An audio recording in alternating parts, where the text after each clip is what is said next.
Some people online have posted videos of Shein clothing and they're $20, $30. And it's like,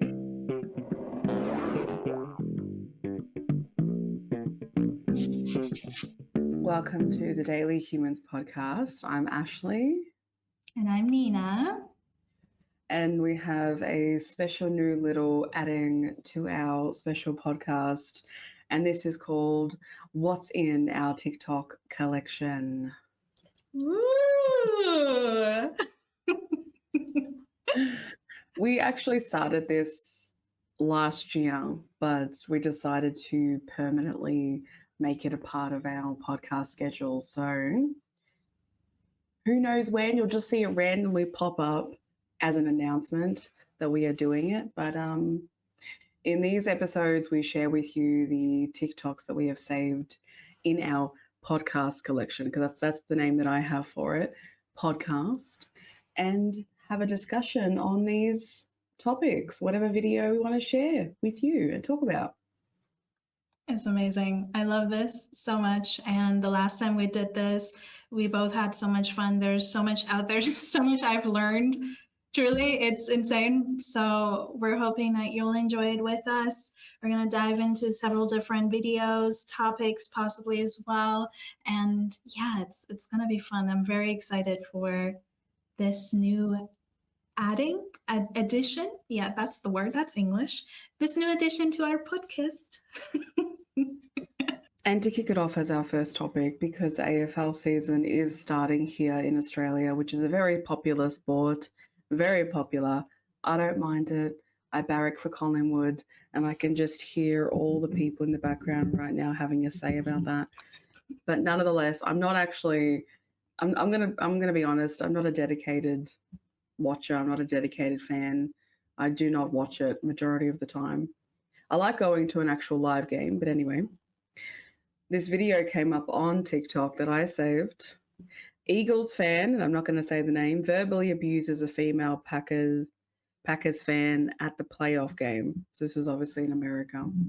And the topic will be the reactions when it comes to sport, because it's such a big issue. It is at AFL games, let me just say that. It has been an issue in terms of how opposing teams treat each other when one kicks a goal or one wins, and just it's the reactions to it that we all know are human. But that's kind of one of the conversations we're diving into now. Yeah.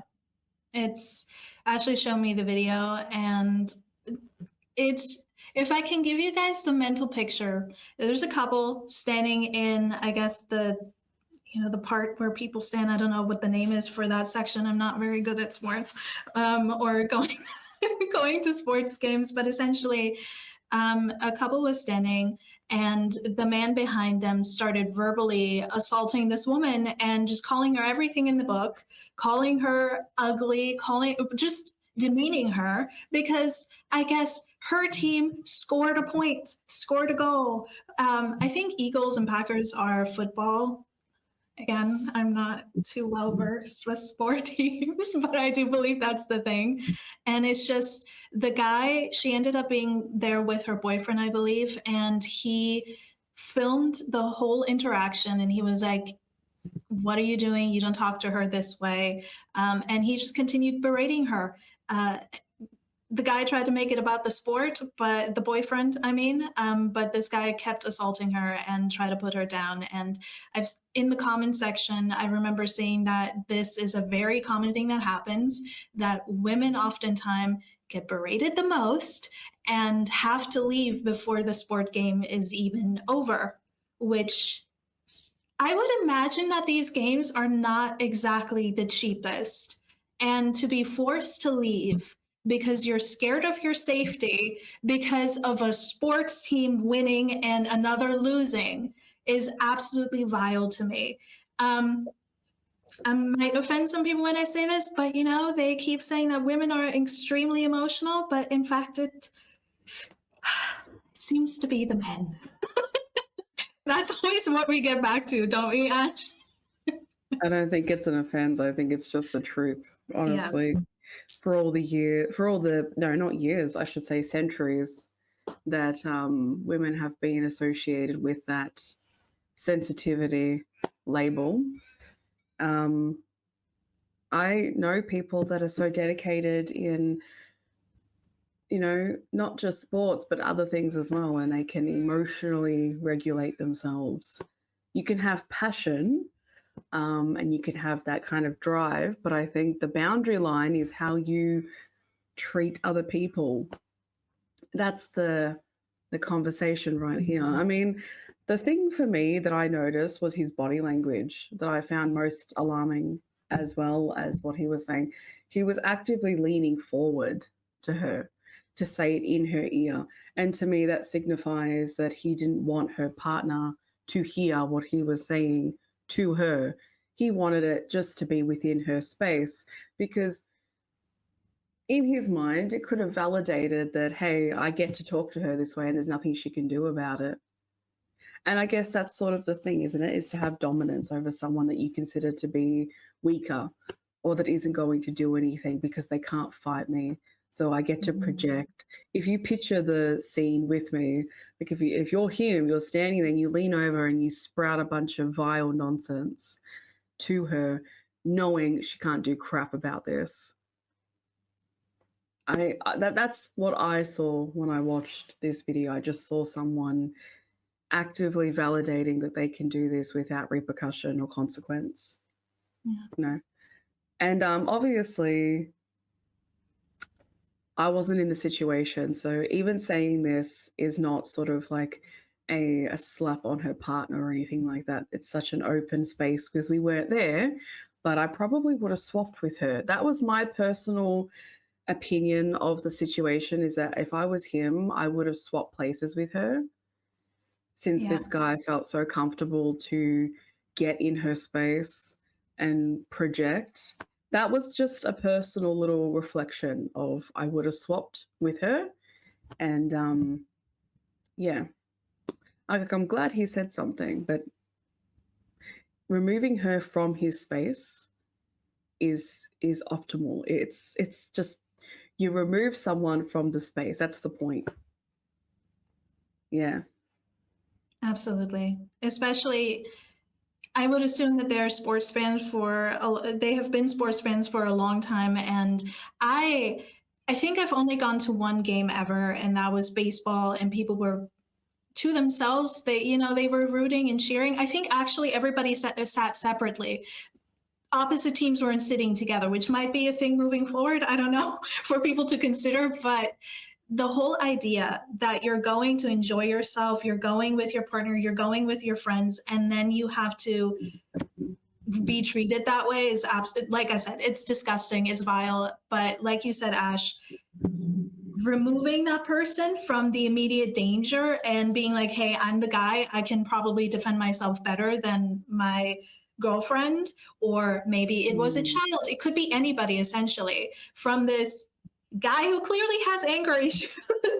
It's just, I wouldn't have thought twice about it, to be completely honest. And like I was trying to say, if you're somebody who has gone to sports games, if you're a sports fan, you know that there can be brawls that break out. I've seen this on the news. I've seen it with specifically soccer for some reason, but I know it happens in every sport. And I don't understand. Like you said, you can have passion, you can have enjoyment.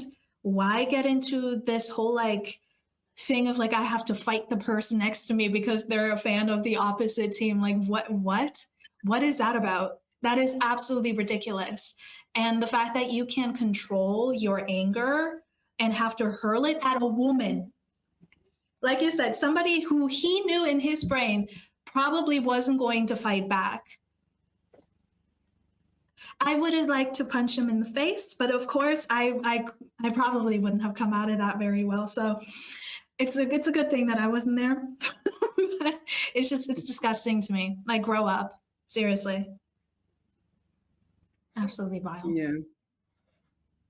I think the normality of wanting to punch someone in the face sometimes, I mean, we are in the spaces of not doing that. We're not going to do that. But I had that the other day when I came across a TikTok video of a woman in the US like, charging through, I think it was a protest of the LGBTQ community, and she was just hurling abuse.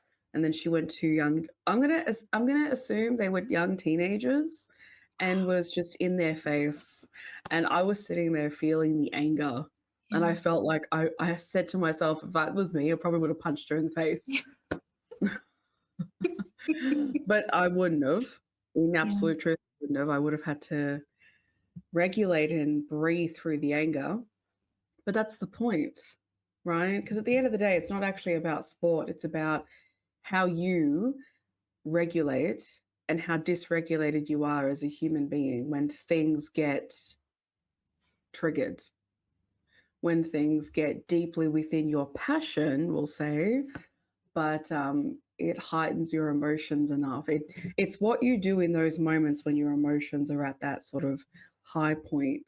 How do you regulate yourself? And that's what this is. It's a dysregulation, and it's people not being able to control themselves. It's people not being able to control the overwhelming feelings that are coming up of anger, uncontrollable anger management. And when we went to AFL games, anger is the main emotion that I experienced while I was there. And I don't mean personally, I mean around me, anger was so massively projected. But it's not within the boundary line of feeling anger as a normal emotion. It's just the overactive sort. There's constant projections that if you kind of imagine them standing there and they're just spewing out word after word after word, if you could actually physically see it, it looks like someone's just like projecting a whole bunch of energy. Like it's a lot of energy just coming out of this person, and they're just sprouting. But anger is the main emotion that people go to. And as I said, anger is a normal emotion, but you can have passion without overdriving your anger. You can have passion with the control of your own anger. I don't think that it's a bad thing to feel passionate about a sports team, just like people feel passionate about musicians and artists. It's okay, as long as obviously that has a boundary too. But it is up to you. It's your responsibility, the spaces that you create for yourself, but other people, especially when you're at a game. It is your responsibility to be responsible for yourself in how you act, really. And a lot of people over the years of AFL, because I can only use that example being here, and that's the only game that I've been to, not soccer, not basketball, not netball, nothing else. Used to play a lot of sport, but in terms of watching it, different story. But I've only ever been to AFL games, and yeah, just some of the stuff I've witnessed. It's purely the human beings. It's purely them. It's not the sport. It's them needing to take control of self. And if that doesn't say a lot, if people can't regulate themselves in a game that they're not actually playing and they get nothing out, like if you want to speak along that term, you get nothing out of it whether they win or lose. It's all emotional. It's an attachment form. You feeling sad when they lose or angry, that's an attachment, because you essentially get nothing out of it apart from fulfillment energy wise, and dopamine when it's like on a high and they're winning and they're doing so well. That's what you get out of it. You get out of the emotional side of it. But other than that, there's nothing else really. It's just the enjoyment. So we knowing that and having the awareness of that is important. And I just have to say this too, because, woke culture, they like to act like emotional regulation is it's like, I can't say it enough. Every time I hear people talk about woke, they mention the past, and they mention it in such a positive light. But it's like, if you look at, all you have to do is look and be aware of what is happening around you in society, and you will see just how dysregulated people are. And when dysregulation keeps unfolding, you will have more incidents like this. So last year, I think during a game, Tubi decided to put an ad in place where the game was playing, I believe, and then suddenly they acted like someone changed the channel. So they made it out like someone changed it to their app and turned off the game, right? And I saw it, I've seen it on TikTok. It's obviously the promotion of their app, but the way they did it, you know, people didn't necessarily understand why it was serious.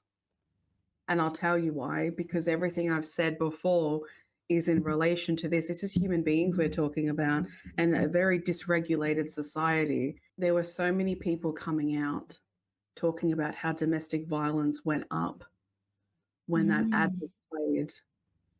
Because if you think about it, and I have seen this firsthand, the anger that people have when someone changes the channel during a sports game. Think about that. Just really sit there and think about it. You're watching your favorite team, a goal is about to be kicked or a touchdown is about to happen, and then someone changes the channel. What emotion is commonly the response in that situation? And for people that aren't regulated, or for people that are very overactive in their anger, there were TikTok videos of men smashing TVs. They also do it when their team loses. I've seen videos on TikTok about that. When their team loses, they smack the crap out of the TV. And if you really think on the logistical side of this, just for the emotional reaction, now you have to buy a new TV. Right. From that emotional reaction that you couldn't control, that you haven't regulated. So this ad, right, if we didn't have the issues that we have, if US didn't have the issues that they had, this ad would have been, it would have been play. It would have been absolutely fine. But because of the issues of an unregulated society, you're triggering off that dysregulation for a lot of people. And that's what they did. They triggered the dysregulation in the worst way possible. And we will never fully understand the unfolding of that because we're not in the households of where it happened. Even if it's simply him throwing the remote or smashing things and it's not directly at the person, doesn't matter. It's still violence. So all in all, this conversation is the advocacy for how people respond to the things that they're passionate about and being aware of that in how you respond. It's not invalidating your passion, but it is about you don't get to create unsafe spaces because of something that you're not controlling or doing anything about, which is very possible. And I want to say this really quickly too, right? Anger was not a common emotion that I used, essentially. It was always just the emotional side of responding through sadness or depression. Anger wasn't common for me. So what that created for me was underactive anger. So there's overactive anger and there's underactive anger. So I had underactive anger. And when I started healing, that started to come up more and more. It didn't become uncontrollable because I also had control over other things that were adding to that underactive anger. So I could acknowledge it and I could see it and be aware of it, right? I had moments where I'd sprout it to myself and I really had to punch a pillow. There were many times I've had to do that to release, right? But that's where the containment comes in, is that you're keeping it within your space. I'm keeping it within my space, even though we say, even though truly I wanted to punch that woman, right? It's just the expression of that anger, but I would never, never move that from this space. I would never do it. I would try my absolute hardest not to get to that point, even though I know this is not saying a perfect human being. I know that my anger can reach certain levels because of the inhumanity that I'm seeing. If it triggers me in a certain way, yeah, definitely. My anger gets to an up high. Like it really hits some point where I just want to explode. But that's the thing. It's coming back to reminding yourself and continuing to practice maintaining it in your space and validating it at the same time. So it's not on and it's not okay to be projective in your passions in such a way towards other people and put them in harm's way. You don't get leeway from that. No matter how much you love it, there's no leeway. You put that so perfectly. And the thing that always has like broken my heart when it comes to sports games is not just the abuse fans can get from the sidelines, but also the players. Because I've seen numerous of just like a whole entire stadium just hurling racist, homophobic, just horrifying things at certain players. And I'm just like, I would literally ball up and cry if I had to like do my job. You know, I'm so into it. I love what I do. And then I get out on the field and for what reason or whatever, our team doesn't win or they miss a shot or whatever happens. And then I get hurled at assaults or insults. Sorry. It's just the videos I've seen and, you know, in the years, a lot of teams here in Europe have tried to just clean up their image and clean up that experience of it because it was so wildly common for these things to happen, especially in countries like Spain and Italy, where if we're talking soccer or football in certain countries, I mean the ball on the floor that you kick into the, because football is different everywhere somehow. But anyway, they try to clean up their image and because these countries are so quote unquote passionate, you know, this continues to happen and it's ridiculous. I think Ash, you sent me, I don't know if it was a sports game. I'm pretty sure it was, but sometime last year, I think it was in Argentina, where people pushed through barricades, where people were trying to get into the stadium to watch a game, and people got hurt, children got hurt. And I'm just like, there's nothing worth hurting other people for, especially like you said as well, a sports game that you don't get necessarily anything physical out of other than just the emotional gratification of your team having won. And you can have passion, you can have drive, you can be, you know, if you have a lot of anger and if you find yourself in these positions where you do project in sports games or in certain, let's say you're competitive, because a lot of people love to say that I'm very competitive. That's the leeway. Follow what Ashley has said. You know, take time to breathe. There are things that you can do to release that anger without having to degrade another human being in your presence. And when it comes to that ad that you mentioned from Tubi, all I could think about was just the heartbreak and the amount of victims from that ad alone. And it doesn't get talked about. And that is incredibly heartbreaking. It truly was, because people, they only express through their space and what they're aware of. And so many people were putting it down just as well as so many were advocating for the reality that this is actually happening. I'm finding a lot more these days, especially in the injury that I got, just how much people are really just seeing only within their space and they're only validating that. They're only allowing themselves to stay within here instead of expansion. Just because it's not happening in your household or in your own life doesn't mean it's not happening in someone else's. It could be happening in the house next door to you. You wouldn't know because people in these certain spaces as well don't necessarily want to show it. There are others that do, and you can tell, and they'll just project no matter where they are. But there are other people as well that are very subtle about it. That's why narcissism, a part of the personality or traits, is concealing true self. But I want to touch on the players as well, because that's exactly the same thing I've thought every single time. When I'm around people that watch AFL, when I've been at games as well, the sprouting of abuse, that kind of energy towards players, I do not get it.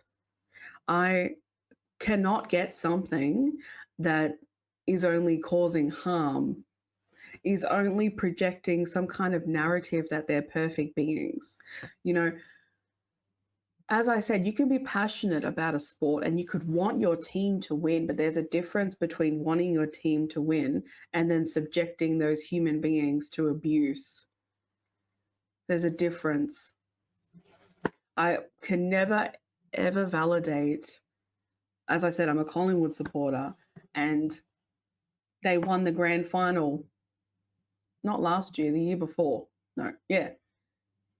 It wasn't last year. No, it was the year before, I believe. Was it? It feels like it was last year because 2023, I think it was. One of them. Anyway, because Kiss was playing. Was it last? No, last year was Katy Perry. Yeah, it was the year before. Because they have performances like the Super Bowl. They have in the middle performances and stuff. And they had Kiss in 2023 and Katy Perry performed last year. That's right. So they won 2 years ago and it was exciting. It was thrilling. But even if they don't win, it's like, it's detachment from that, keeping the passion, but detaching from the reaction and the response of, now I'm going to look at the screen and just project this energy. Essentially, too, you're only creating sort of this hostile energy. You're only creating that within your own space, but also people do feel it too. Like, I can't begin to imagine the kind of emails they get, and I can't begin to imagine the things that are happening behind the scenes that we don't know about. And it really is just disheartening, and I'll never participate in it. And I honestly don't know why people are. You're so passionate about a team, but yet you treat it literally in such a violent way. It is violence to sit there and call them every name under the book because they're not kicking a goal, or there's no touchdown, or they're not winning. It is an act of assault and violence to project that kind of form consistently. It is consistently every game. They would be copying it every damn game. To do what you love and then to be subjected to that, no. They deserve to be able to play the games that they love and do so safely.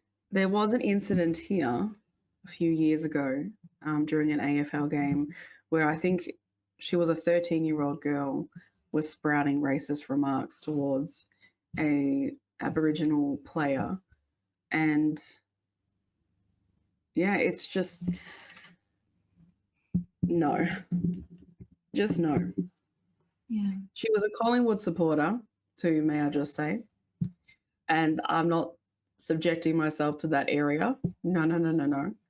But apparently she was, and yeah, as I said, boundary yourself, but have your passion. Have your passion, but boundary yourself. Seriously. Absolutely. Yeah. You put that perfectly. We all need to be, that's the thing that I want to like hone in on real quick and just be like, you go there because you want to have fun, because this is fun for you. This is an enjoyment. So keep it that way. Don't hurl insults. Like, everybody has to have something for enjoyment in their life, and you're going to suck it out, not only out of your own experience, but also of others. And that's not fair. That's not what we're here for. So control yourself. Even so, I need to say this too. You have no idea what's going on in the lives of the players. Yeah. You know how many things can affect playing a game, the state of your mental health, state of your physical health, even the fact that it's literally similar to when things are in an upheaval in your own life and you have to turn up to a game and act like nothing's happening and be in that space. How many people struggle to do that with schooling? You have to be there every day apart from the weekend and you have to show up. Well, when you're a part of a sports team, you have to show up, right? And what if some of these players also don't have regulation in play? I know that there are mental health services, but it's a choice, right? So they have to show up and be in this space with what is going on in their own personal lives, as well as when something is misaligned in the body, physical health wise or mental health wise, or both, it can knock off your game, it can knock off your space. There are so many corresponding factors that affect players being in that space too. And that's where I'm talking about expanding the awareness is remembering that and thinking about that. They're not always going to be on their game. They are not always going to be on their game. They're human beings, not robots. They're human beings. So just consider that you're literally talking to human beings. You're talking to people that have lives like you, and you have no idea how that unfolds. So, yeah. Talking about emotional regulation for a second. A great way to help release anger as well is through listening to music, because like Ashley has said, with underactive anger and overactive anger, which I would like to point out, it's ever since you've used that term, I love that because it helps you distinguish what type of where you're at on that scale. And it makes it a little bit more easy to combat, because I myself have underactive anger, which I'm learning how to just like release. And a big component of that is music. And so the next time, if you're wondering, what can I do? I have so much anger and you don't know what else to do. There are many forms of release, but if you just want to put on a rock song or something that makes you feel like, I just have to release the anger, do that. That's a great way. You can do it before a game, you can do it after a game. But that's actually what we have for the next little collection video, is talking a little bit about music. Obviously, we've done that quite a bit on the podcast, but Ashley, you've mentioned this before, and that is listening to music when you're sad, or listening specifically to sad music when you're sad. And there's this video. Ashley sent it to me. Love the videos you send me. And I think it was by a news station, ABC, something of the sort. And there was this man there. He described that if you listen to sad music, or any music that you particularly like when you're sad, that helps you release, it releases a chemical in your brain called prolactin. Believe I said that correctly. And it's the same chemical that releases when you're breastfeeding your child, or when you're a child being breastfed by your mother, which, mind blowing. So yeah, we thought we might discuss that, because music is a big topic here on this podcast, if you're new. Yeah, the video was by a neuroscientist. His name is Daniel, and I don't think I'm going to say his surname right. I think it's Levitin, Daniel Levitin. He was talking about how sad music, essentially, in a time when you are feeling sad, it releases a neurochemical called prolactin.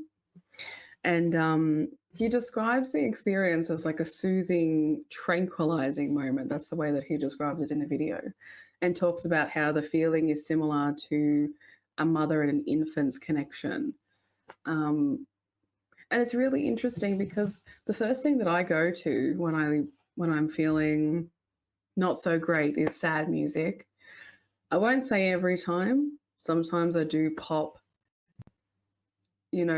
happier songs on, as we want to say it, to try to spark some dopamine. But you do automatically get drawn to something that entails what you're feeling, even like a song that is expressing in the moment how you're feeling. I don't think this would be everyone, but I personally go towards I have them in my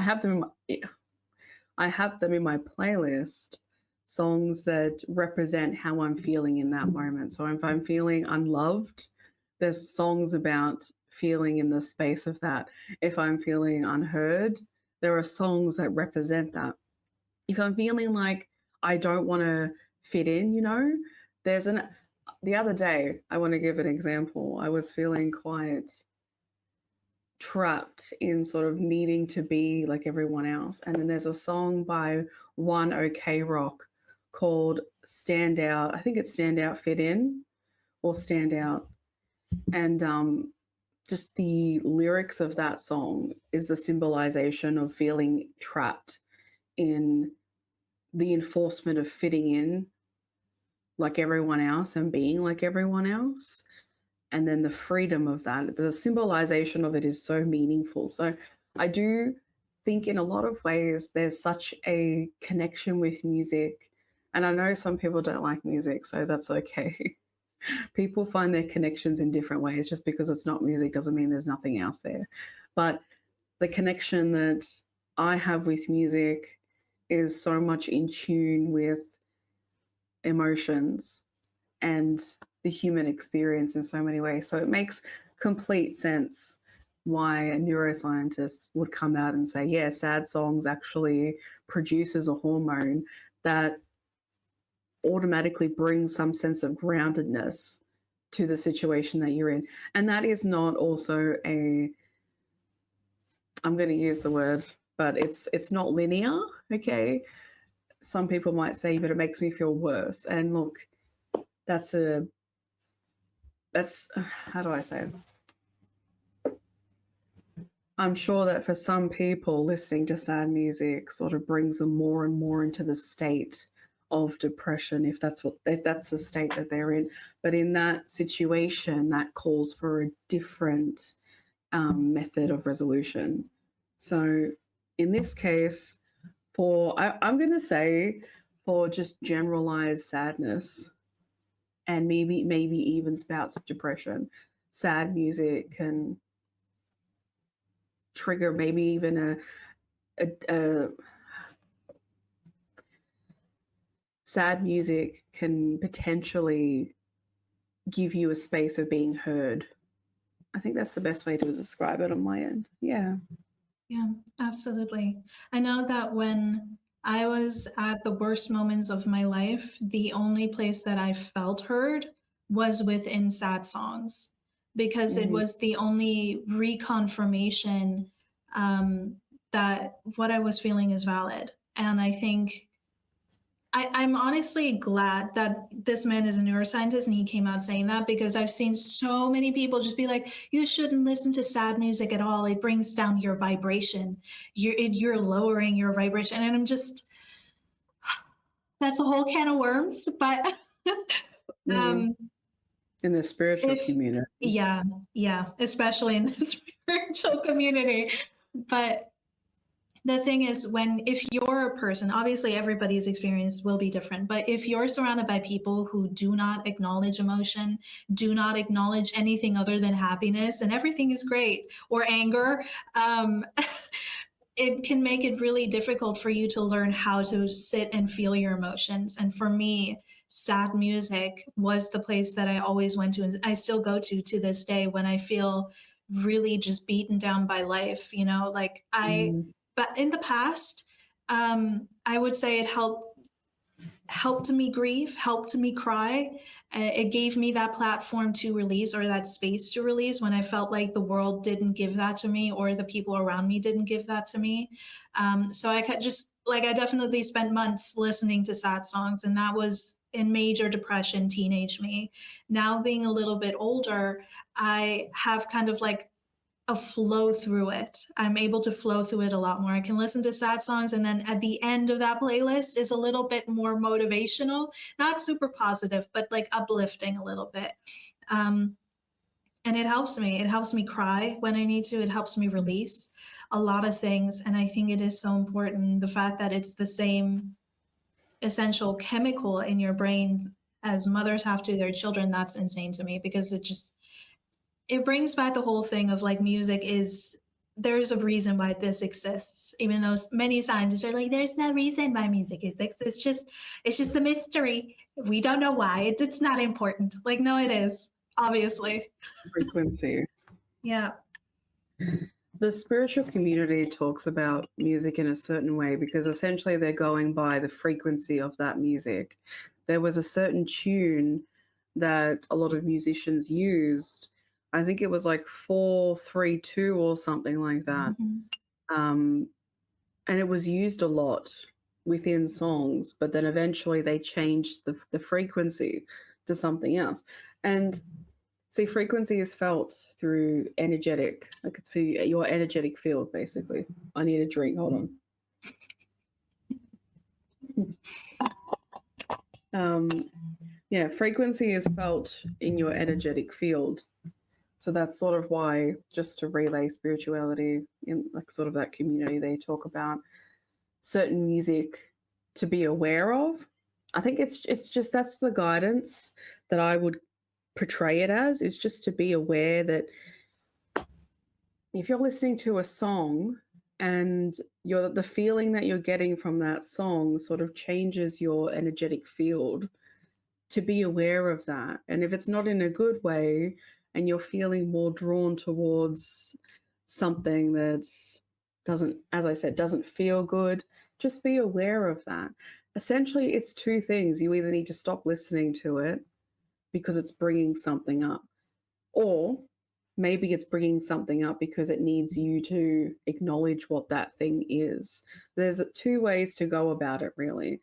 Some music that you listen to can actually be a trigger of your own internalized trauma.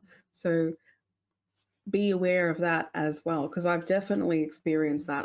Oh gosh, yeah. I've listened to certain songs and the frequency and the sounds have triggered this really deep depression, and sort of feelings even of suicidality have come up. There's one particular song that I'm even thinking of right now, and the music, the background music, that for some reason makes me feel like I'm pushing myself deeper into like a how do I explain it? Like the Like a sound well? makes me feel like, huh? Like a well, maybe? Yeah, sort of like a dark cocoon sort of thing. Like you're just sheltering, and it's just this ball of depression. And that's sort of why they, again, recommend being aware of the kind of music that you listen to. So I do understand it. I really do understand it, not just from a spiritual point, but also from the human experience point, is that some music really just, it depends on you as the individual. So just be aware of that. And if some songs you need to remove and stop listening to, especially if they're not helping the situation, please do. Because for your well being, it's just not worth continuing to internalize that frequency of that song or even the meaning behind it. But if something does come up and you're in a place where you're able to acknowledge it and bring awareness to it and do what you need to do to move through it, go right ahead. I've had all three happen. I've been triggered by a song. I've felt worse and more depressed by a song and even suicidal by a song. And then I've also felt like just like I could do anything with some songs too. It's really fascinating to me, and I'd love to dive more into the research on all of it. Neuroscience to me is really interesting. Definitely. The brain, just the whole body is really interesting. So yeah, just keep that in mind as little guidance, okay? It does affect you. It does. Absolutely, yeah. And I've been there as well. There's in I can bring up one particular song. I cannot listen to it when I'm really sad. I can listen to other people sing it like live, but I cannot Mm. listen to the original song when I'm sad, and that is My Immortal by Evanescence. Love Evanescence. They're fantastic. But that song, that intro, I can't do it. That definitely gets me down. It's not great. But fortunately, I can say that it helps me kind of like unlock the internal walls a little bit of something where I feel like, okay, I can't really emotionally tap into it, even though I'm here right now, I'm present, I'm trying to feel this feeling. I need this song. And then I can cry and then I can wallow in it. And for me, that's kind of been the biggest journey right now. Is just going through it. Go through the emotion. Don't ignore it. Don't avoid it. Don't wall it off and pretend it's not there. Like you said, Ash, sometimes it can help us confront things in our life. And if it doesn't, if it goes the opposite way where you do start to feel worse, definitely know what those songs are, what that sound is, and stop listening to it, please, because at the end of the day, it's not there for it to harm us more. It's there to release. It's there to provide, hopefully, a safe space, which we all deserve, no matter who tries to argue with that. I think it is, it is actually incredibly important, but I was just remembering sort of the spouts of monthly depressions that I used to go to, and some music would really keep me in that cycle. It's really interesting. It's like it keeps you in the bounds of that space, and you keep listening to it because you're desensitized from society. Like you're desensitized, or not desensitized, you're disassociated from reality.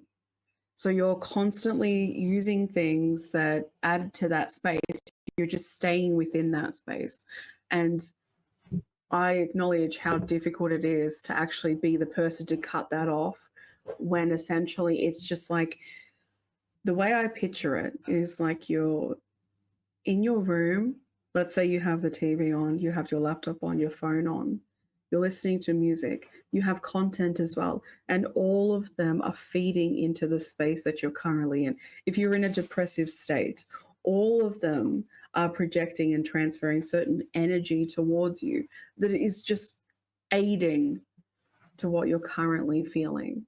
And if you can imagine it like pulsating energy, just imagine it as that. And it's keeping you within that space. I hope you're with me on this because I'm trying to explain it in the picturing of what I went through. Constantly absorbing content that was adding to that, constantly absorbing music that was adding to that, and being stuck in that loop over and over and over and over and over again. I did that for years. Years and years I did that. Years and years. I make it sound like I'm 50 years old. It honestly feels like it's been a really long time of depressive spouts because it has been. So I think that, so I believe that acknowledging the power of frequency, music, content is extremely important for the many of you because obviously depression is widescape. It's a society experience. To be aware for yourself of what is potentially aiding in the continuation of that space. It's just at the end of the day, and I know how difficult that is within itself, it's all for your well-being. I only care about the well-being of people. And if something is not assisting you to moving out of spaces that are extremely difficult and are extremely stagnant, then 100% I'm going to advocate to break that mold. So even if you go through these depressive spouts and you're not doing it, it's just if you at least hear this and it pops up in your head at one point in the future, that to me is everything because it can take time. I've heard things, I just want to say this last thing. I've heard things 10 years ago. They didn't pop up until 10 years later. Guidance, literally, at the right moment of time. But even so, a process needed to happen for me to realize that too.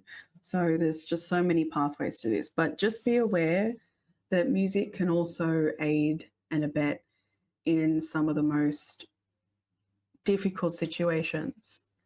So just be aware of that as well. Yeah, you put that perfectly. The brain is a miraculous thing, Powerful. and yeah, absolutely, super powerful. And I love how we can have media in general that can help us feel more connected, feel more grounded, or help us move through things. Like you said, music may not be the source for everybody. For some people, it can be sad movies. For other people, it can be books or whatever. And if you are a reader, and you do go for, I have to confess to this, I am a recovering semi shopaholic, and I definitely have sought gratification and happiness in things that are not great for my wallet.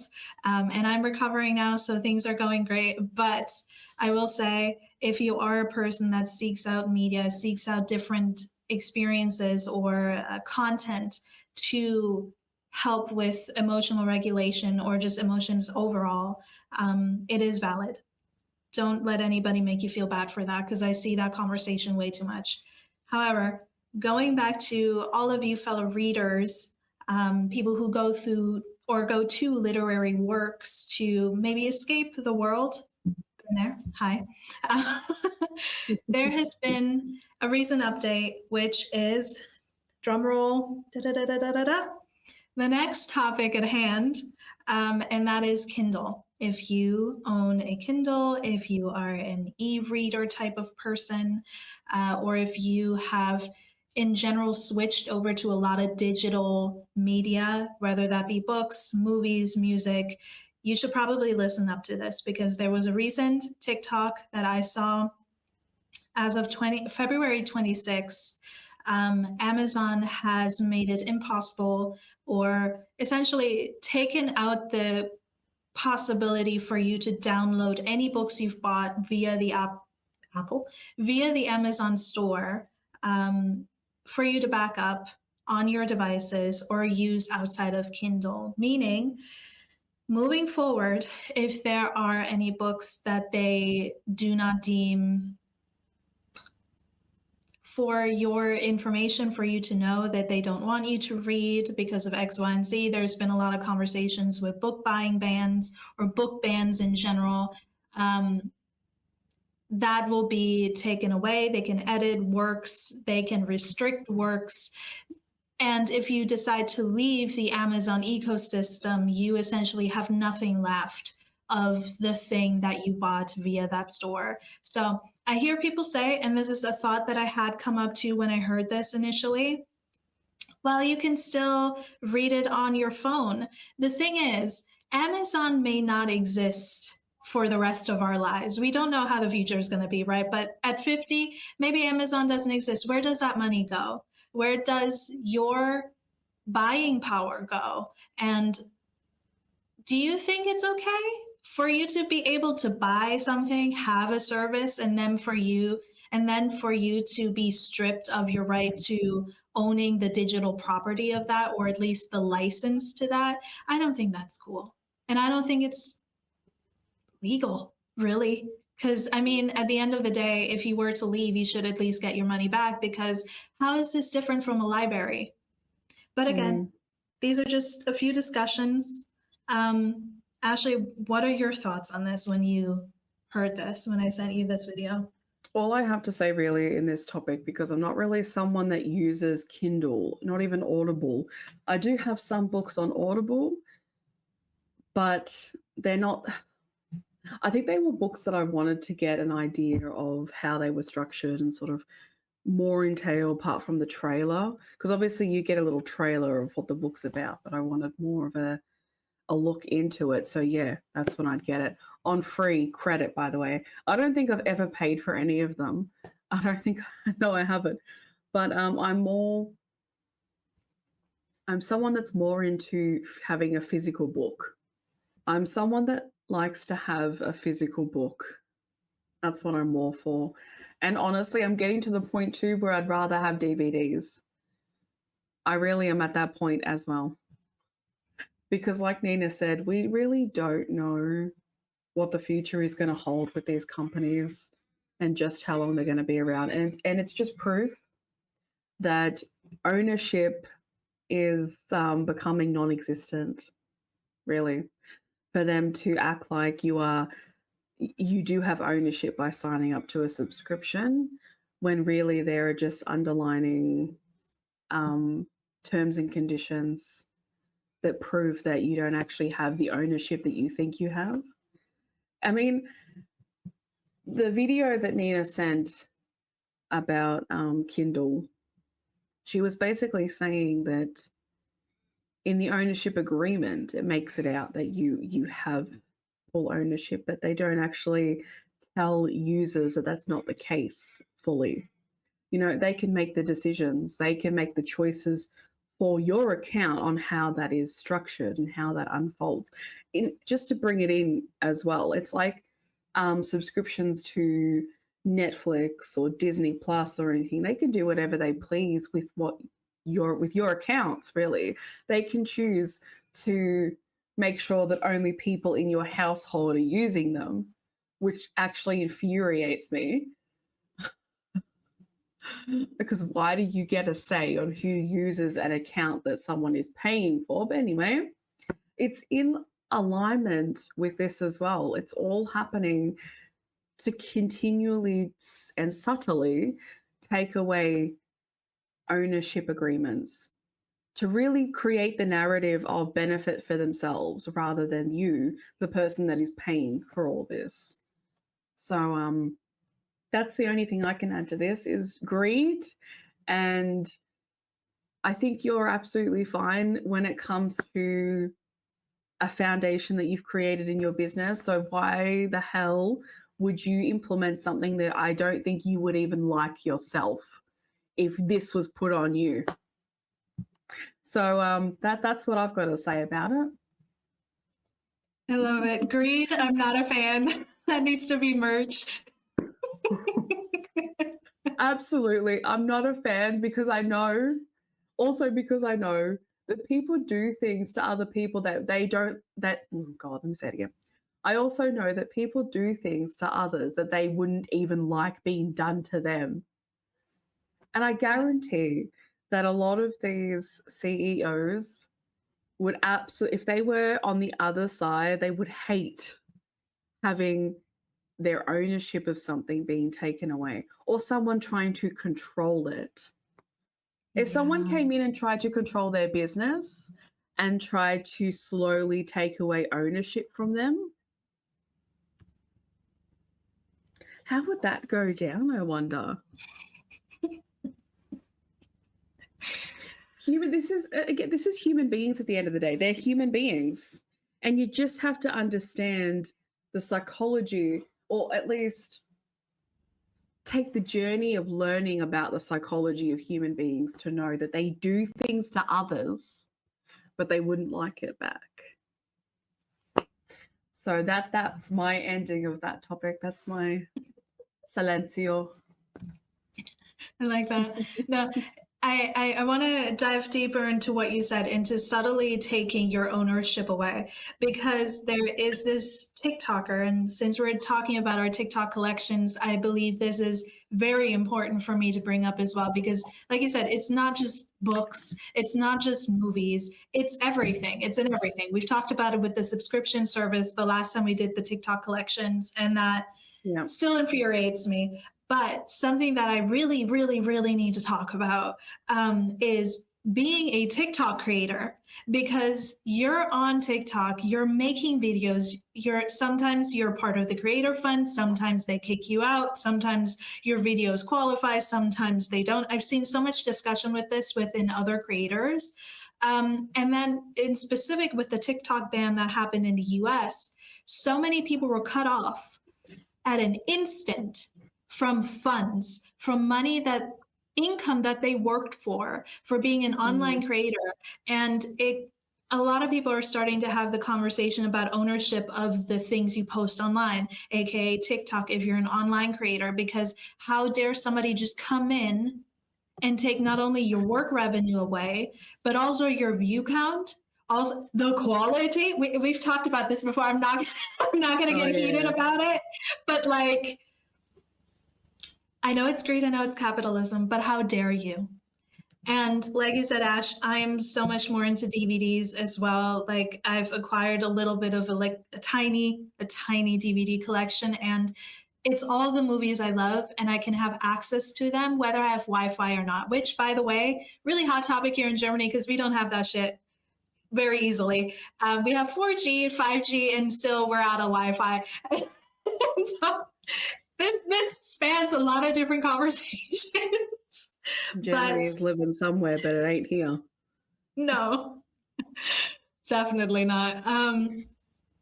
But the fact, and this is just, I had this thought, I think at the end of last year when I heard about the book ban going on in the States.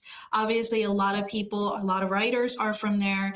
And there was a little bit of a panic that I got into because I was like, you need to have physical copies of things. You can't possibly have every single book on the face of the earth. But obviously, if people start to be like, okay, you can't read this book anymore, if a government decides that, which by the way should be illegal, but if that happens, what are you going to do if you have physical copies of this book? And then I looked it up online, and people were like, well, you can back up your files so you can always have it with you. They can't take it away. And now, as of February 26th, that is no longer an option. So this is not ineffective as of February 26th. This is for any book you've bought at any point in time within your history. If you have books on Kindle, bought them through Amazon that are non-physical, I want you guys to register that and what that means moving forward, because going into movies, if we talk about Disney Plus especially, there are many movies that they refuse to release on DVD now because they want you to access Disney Plus and just use their subscription service. So physical is better. There are many books I would love to read, but I'm choosing to get them physical because it's not just not being able to back them up. It's not just them editing work or taking away work, certain books, but it's also about them being able to just delete your account whenever they see fit. If they don't like it, you're gone. Where's your money? No one knows. And that if we're moving towards a technological age, which we are, obviously, there's another discussion. We'll keep it for another part.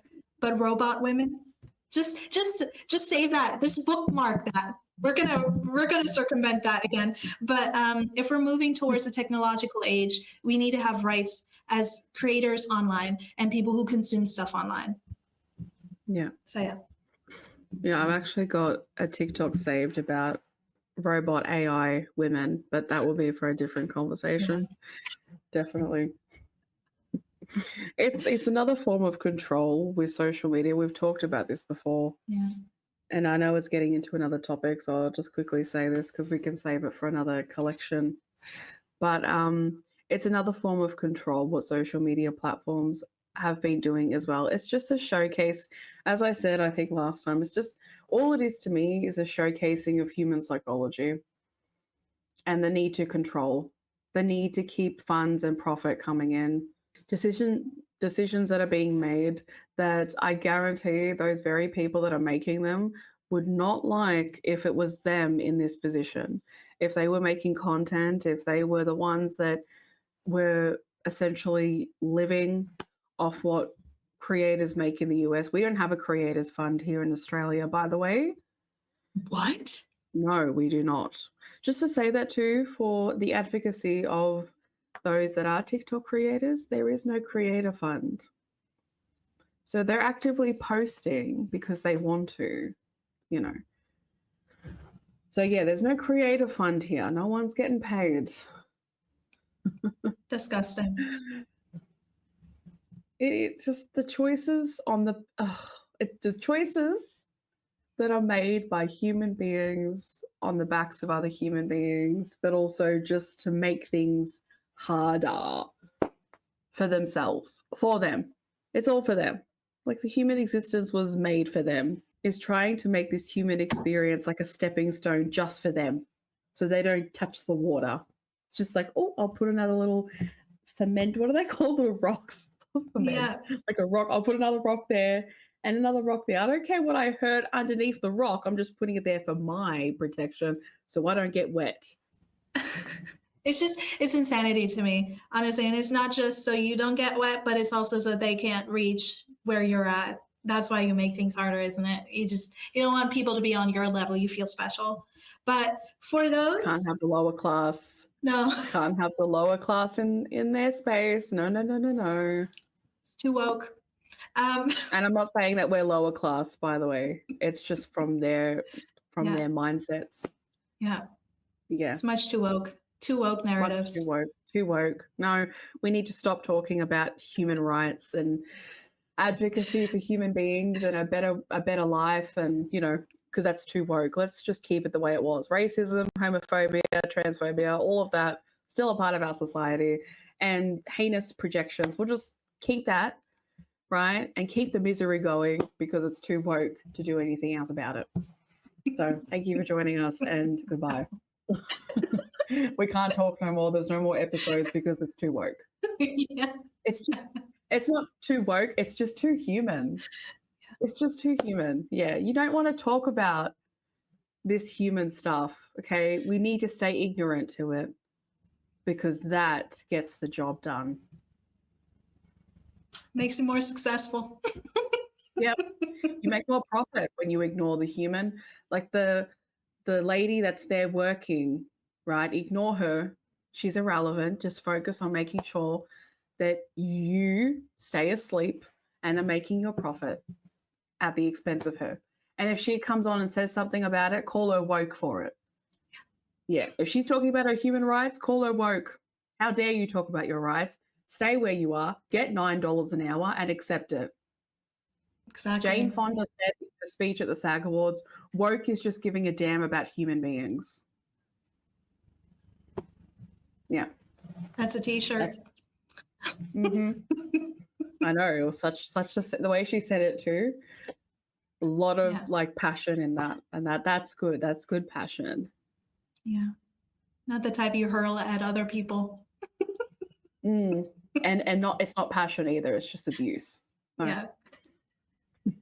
We're getting into our next topic now, our last topic for this episode. And some of you, I'm sure that this would be happening in America as well as probably the UK, I'll say everywhere. But here in Australia, we've had a few issues when it comes to so-called charity shops. Op shops is what we call them. We've had issues with them charging basically Louis Vuitton prices, thinking that they're Chanel. Thinking that, and that's a bit of an exaggeration, I'm not going to lie, but essentially when you're charging $50 for a jacket, right? Or some people online have posted videos of Shein clothing and they're $20, $30. What? And it's like, I think charity shops, op shops have forgotten their purpose of being there. So that's what we're going to be talking about, is that they've forgotten the purpose of them existing. And it's absolutely infuriating. I think they're where they're coming from is, oh, people are thrifting now, and because these people can afford things, let's up the prices. But you don't know the situation that they're in, for starters. And also, too, there are a lot of people that are trying to be environmentally friendly and repurchase things and just keep that momentum going, except for the mass production of new, because it's just new. There's that. And there's also people that in the economy that a lot of these op shops are 100% aware of, unless they're run by AI, but even AI knows the kind of economy we're in. They would know that people generally cannot afford decent appliances, clothing. Shein is cheap clothing material. Polyester, mostly plastic, literally. When you go to an op shop, right? This frame here was from an op shop. This painting was from an op shop. It is really old, may I just say, but it's in great condition because the quality is there. People want quality. They want things to last. And if you can get it for $5 at an op shop, which is meant to be the purpose, why not? If it works, if it's handy, and if it's cheap, even better. And it's accessible for people to be able to buy their children toys, to buy them new clothes. It's meant to be an open field of accessible. That's what it's meant to be. It's meant to be accessible to people, no matter where they come from and no matter their circumstance. It is meant to be affordable. So it blows my mind. Actually, it doesn't fully blow my mind because, again, human beings, how they've taken it and they're trying to make it out that it's a retail store in the way of, oh, we have all these new items and they're totally worth. I saw a frame because I wanted more paintings like this. They were selling it for $150. And I see this picture here I got for $40 in Tasmania, right? And that was fine to me, absolutely fine. But $150 when the frame, so you have the artwork is in perfect condition, but the frame is falling apart, $150. Did you get that valued? Did someone come in that has knowledge and awareness on antiques and vintage items? They come in and give you a price estimate? If so, why are you selling it at an op shop? If it's so if so, why are you selling it at an op shop if it's a prized possession? Really? There's so many questions and so many infuriating thoughts that I've had about this. And it all, for me personally, just comes down to human greed and seeing the profitable measures of people are thrifting. Let's up the price. That's what I personally think that it's come down to. They see people, like I said at the start, caring more about the environment and wanting to make changes and also just to buy what's already there. So they're taking that and using it for themselves. Really. That's what this comes down to for me. Human greed. What do you think, Nina? Charity shops are there to help people who are in need. That's the main reason they exist, right? Like that's where I initially heard of these stores because it's a little bit, I don't know how it is in the States anymore, but like charity shops and thrift stores were always a little bit different from each other. Obviously, you can interchange where you go to, but charity shops are there for people who need these things, who need it at an accessible price, at a cheap price, and can get the things that they desperately need. Like I've heard so many people who have escaped abusive households who need help from the government and then they need to go to a charity shop to get clothes, to get some things, appliances, like you said.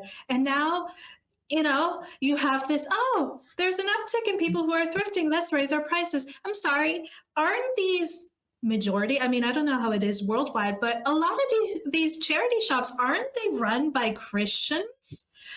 Because that's where that comes from. It comes from Christian communities. And how is it Christ-like to make poor people suffer? Can you tell me that? But we won't get into religion today. We will just get into capitalism. I'll stop myself. I'll hold myself back, bro. Don't worry. No, I am so mad. People are not ready for it, Nina. They don't want to see the wrongs. Oh, it's disgusting. It's disgusting. And I think I've mentioned it before. I love thrifting. However, there aren't many thrift shops where I personally live. So I have to do it online. And there are apps like Vinted and things like that where you get it directly from the person who's reselling it. By the way, the prices went up there as well. people are no longer selling things for cheap unless it is from Shein. And if we talk about thrifting, people used to go thrifting, or at least at the beginning of it, because they needed quality items. Like you said, with the frame and the picture and the canvas, people used to go there to get quality clothes, things that were cotton. Remember that 100% cotton. I know it's a foreign concept at this point. No, but now it's Shein products. A lot of these spaces are filled with Shein products, and so the quality goes down and the price goes up. How is that different from regular capitalism? Can you tell me? I don't know. I digress. We need a new campaign globally. I will advocate for it now. Let's be human again. Let's make the world human again. That's going to be my campaign. I'm going to be running that on a political scale. So sign up, please. Because it's time to punch people, but not physically, because that's violent and we don't want to, that's not how we make people human again. Just like with rights, for the people, but nothing too woke. Don't worry. Anyway, it's horrific to me. Like I've seen a lot of people online do thrifting and make like videos of themselves going thrift shopping, and the prices are insane. Like I've seen a guy go into a charity shop in the UK to look for DVDs because he didn't want to buy them new. He wanted to go there first, see if there's maybe something available. They had VHS tapes and they were selling them for $20 a piece, 20 pounds a piece. And I'm like, a VHS tape? That fossil of a thing. Yeah, it's considered vintage now to have one of them. Very rare, like the dinosaur. I can't. I need the world. I know it's probably not you guys watching, hopefully, but please return to some kind of clarity in the mental space, please, because it's not okay. It's not okay to treat people this way. And how does it affect the people who actually need those shops? And again, how does this make anything better? I remember going to a thrift shop when I was in America, and I used to see paintings like yours, Ashley, there, and they were beautiful. I think I actually thrifted at some point when I was a teen, this beautiful cabinet that had granite on top and was like a dark, like reddish wood, and it was beautiful. It was not more than $100. Now I'm sure that thing would be $1,000, and it's just, I understand inflation. I understand the cost of living. I understand probably running these shops, but at the same time, they're typically not run for profit. That the profit that these people make return to the places that own them, which is typically government owned, or Christian based. And so I want to know what's going on. What's going on? Yeah, what's going on? I need to know.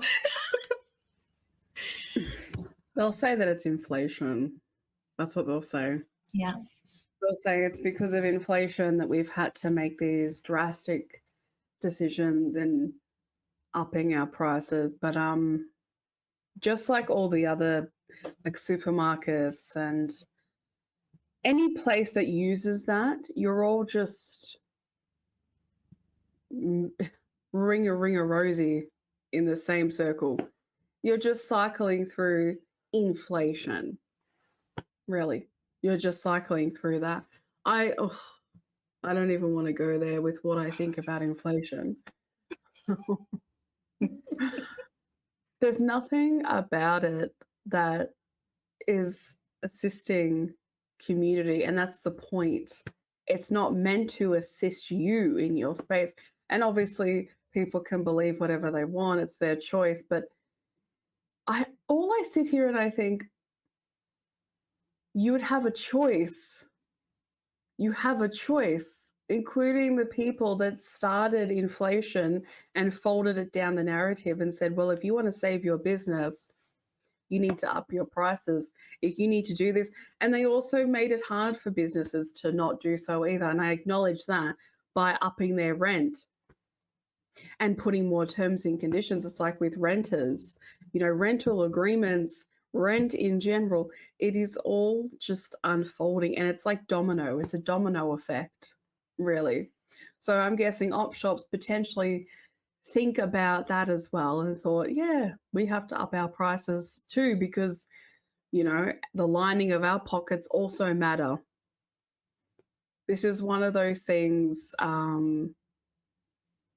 where it just comes down to people in survival mode, and they're fighting to make sure they stay in a security. They keep security and stay in a secure position.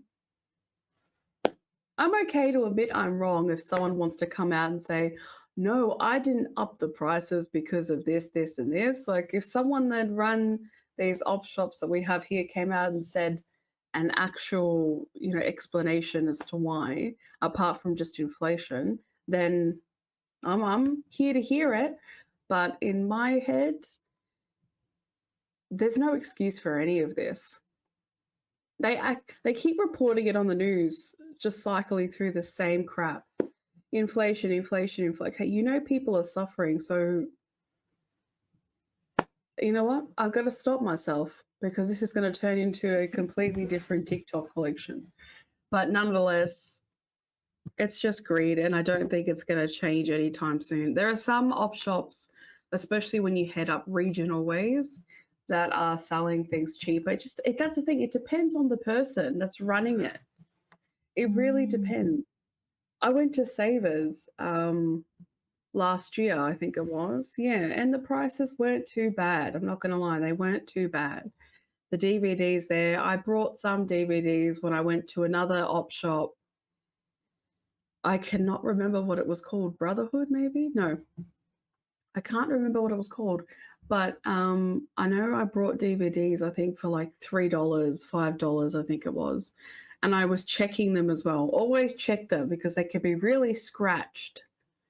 And that's not worth it, in my opinion. But I'm not saying it's every op shop here, but some of them, especially the major ones, yeah, nah. They're charging ridiculous, insanity prices for themselves, not for people, but for themselves. So, yeah. And there's been, just as last thing that I want to say about this too, is that people online debate with people that talk about how it's expensive. And it's like, what are you fighting for? The business isn't going to say to you, hey, here's all this stuff, half price for you. Or just, they're not going to come out and say, thank you so much. We're going to buy you a house for protecting us. In my opinion, I just don't see the need in protecting people that make these kind of choices. And just to reference here, so people don't take it out of context, I'm not referencing to small businesses when I say that they have a choice, because I don't know what it's like to own a small business. And I do not know what the economy is like for small business in the entirety of that. But when it comes to op shops that have been big for a long time and have multiple stores, that I'm not going to say their names, but ones that I'm thinking of, I'm referencing them. They know what they're doing. So, yeah, thank you. In the TikTok that we saw that debated this, it was a woman going to a charity shop. I think it was in Australia. Yeah, it was. And there was a singular pad that was being sold for what, two Australian dollars, a singular pad. And first of all, the hygiene of that, and then second of all, two Australian dollars for one pad when you can get a whole bunch. I mean, I don't know what it is in Australia, how the packaging is of that, but like here, I would say it's about maybe like €4 or €5. Convert that in whatever country you're in for a whole pack of like probably 12, 15. And you're charging $2 Australian for one singular pad at a charity shop where people, I don't know, might not have the money to go get a whole bag of sanitary items or feel afraid. Maybe they're in households that don't really approve of these things. Like, and you're charging, it's a choice. That's all. It's a choice. Yeah. These are daily choices that you're making. as an individual, as a company, as a conglomerate, no matter where you are. And if you have the choice to do what is decent, do that instead. Because there is an iced tea company in the States that has said, we are going to continue selling our iced tea for 99 cents and nothing more. And they interviewed the guy. The news came and they were like, you don't want to charge for more, but you can make so much more money. And he was like, we have everything we need. Everything's been paid off. My family is doing well. Why would we raise the prices? And they were literally trying to argue him into raising his. You don't want to raise it more in the future? Is that definite? Are you sure about that? And he's like, listen, there are no definites in the future. We don't know, but there is no point to make the public pay for more when we're covered. Why is that sentiment not spread around with a lot more businesses globally? Because my God, I'm not going to get into it. I'm going to cut it off here. But groceries, that's all I got to say. We're we're in our 20s. We shouldn't have to worry about groceries or paying 130 whatever dollars at a charity shop. That's not our concern. That shouldn't be our concern. And the fact that it is, and then people call us too woke for expecting human rights and wanting that and fighting for that, and then fighting in the comments section about sticking up for businesses that take your rights away. It's a choice. That's all. What choice are you making today? Because I know the choice I'm making. So yeah, that's our section for what's in our TikTok collections. We're going to make a theme song. We're going to thank you for joining us. There's a lot more TikToks to go, and we're very, very excited for this new element within our podcast. I sure am. And it's going to be a lot more discussions to be had, probably all going down to capitalism, patriarchy, and greed. So tune in for it next time. If you like this new little adding to our podcast, please do let us know. But thank you so much for tuning in. And until next Sunday. Which, by the way, we have a special guest coming very, very soon. So stay tuned because it's gonna get nice. It's gonna be nice. We're very excited. Let's get pumped. A new guest. Pump it up, baby, pump it up. Go pump it up. We have a special guest. Thank you for joining in. We'll see you next time. Toodle doodles. Toodle-doo. Bye-bye.